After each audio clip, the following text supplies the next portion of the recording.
Hi everyone, welcome back to the Moody Dreamer channel. I'm an artist, I'm a figure model, I'm a mom, and I love drawing, and today I have another colored pencil review.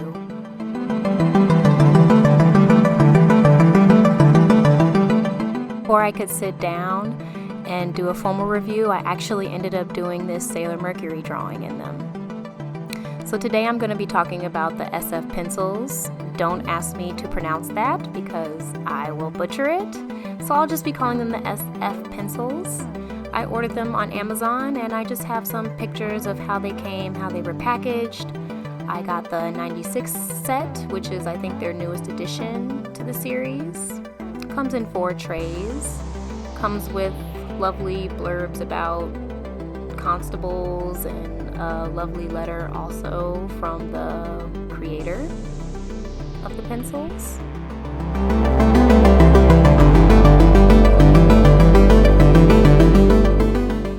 The actual pencils themselves are round barreled, with the bottom half being color tipped in the lead color. They come pre-sharpened but are blunted, and the upper half is gold. The writing on the bottom is in silver, and it will have the actual pencil brand name as well as the color name and the color number.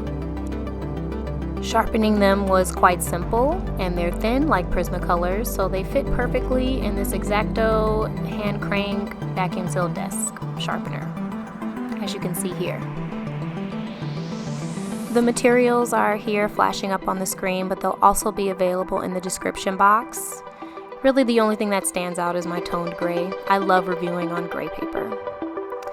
Today's photo was found on Pexels, which is a really cool website where a bunch of photographers contribute free photos that you can download, and you can also contribute to the artist. It's really great. Check it out. And now on to the demo itself. So as these general facts pop up on the screen about the pencils, I do want to talk a little bit about their formula.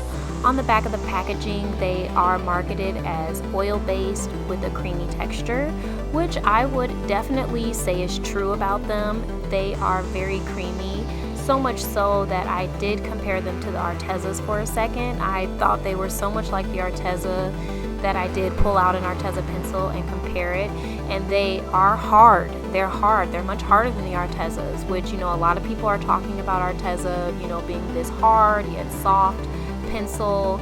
This one is definitely a harder pencil, but still very creamy, which is something I really love about them.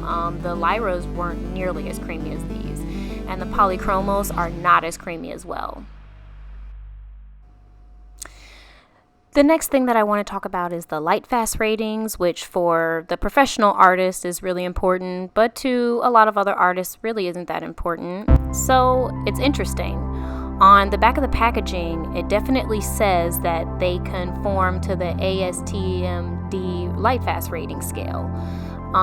But when you go to their website and when you look up, you know, like color swatch stuff, any of that type of stuff, you don't really get any information. There are no star ratings. All the pencils have like a star on them, but I just think that's more of like a design element and not to indicate actual lightfast ratings. So that's something to look into if you are, you know, a professional trying to find an alternative to a Polychromos or something like that. You might want to really do some research on the lightfast, because I couldn't really find anything.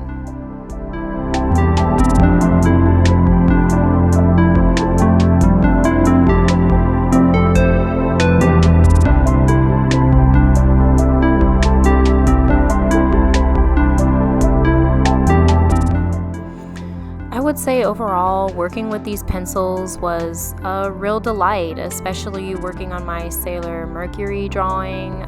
Just, you know, all the colors. I really enjoyed the selection of colors, and I was you're able to achieve realistic as well as more cartoony and more design stuff. So I enjoyed using them. I will definitely use them in the future. I also really loved how they blended with the spirits. I would say if we could talk about the cons a little bit, I would say maybe one of the bigger drawbacks for these pencils is the white. It's not that big of a game changer for me. I just simply pull out my luminance white and I'm fine. So I did use that in this drawing. I did use that luminance white pencil for some really bright whites that I couldn't really get out of the white pencil from this set. So that's something to look into. It's a very scratchy white. It almost reminded me of the white from the ℉ Rembrandt. It's so scratchy, and it really only was nice to me after I put a layer of mineral spirits on top, and then it would, you know, peek itself out again. But then once you started layering, it would disappear. So, you know, definitely grab a different white if you're going to use this set, but I would probably say that about almost every oil pencil set. Always have a soft white.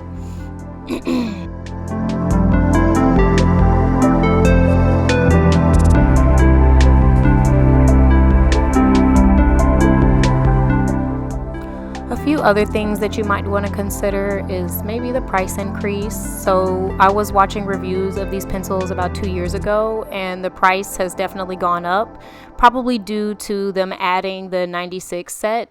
You know, just production and all that type of stuff, you have to increase your prices. So it could be that, but the price has gone up. So that's something to look out for. Also, the color the color ends not matching the leads. For some people, that's really annoying. Not annoying to me at all. I'm an artist, so we just look at the leads. So for me, it wasn't annoying, but for others, it might be. And then also the color names. If you are a professional artist and you're used to, you know, like a Van Dyke Brown, or, you know, just like really normal names, or even polychromos with their walnut brown. If you're used to that type of naming, you may find these annoying, or you may find them very beautiful and cute. You know, I did enjoy the names, but for professionals, they need that Prussian, they need that phthalo, they need all those type of names to sort of hint at the temperature qualities of a pencil. Is it warm? Is it cool? The names are what sort of help us understand that. So think about that when you buy these pencils.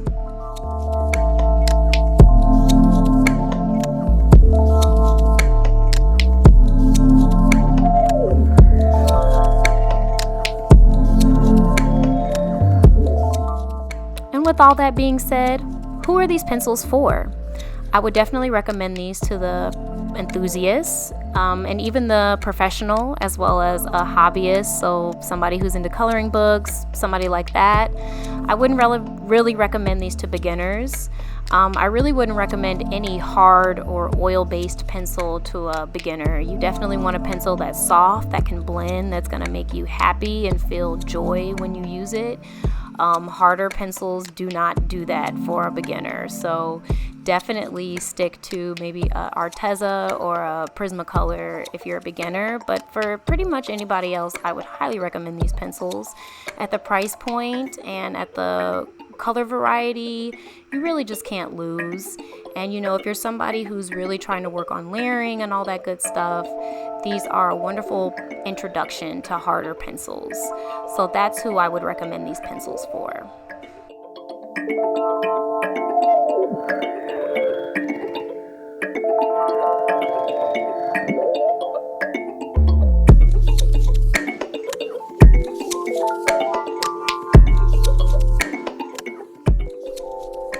Feel free to check out my other reviews, as well as my Floral Friday videos where I talk about drawing small flowers, being whimsical, and just all that fun stuff. So feel free to like and subscribe and check out the rest of my channel.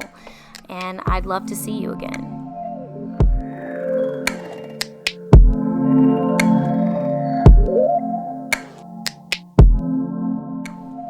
People hate craft paint, but I absolutely love it in my sketchbook for highlights. There are way better materials to use, but I love it at the end for those really bright touches of white. And that concludes this tutorial. I hope you guys enjoyed it, and I hope to see you guys again for another video. Like I said, check out my channel and see if there's something else you like. Again, thanks for watching, and it's Moody Dreamer. Bye.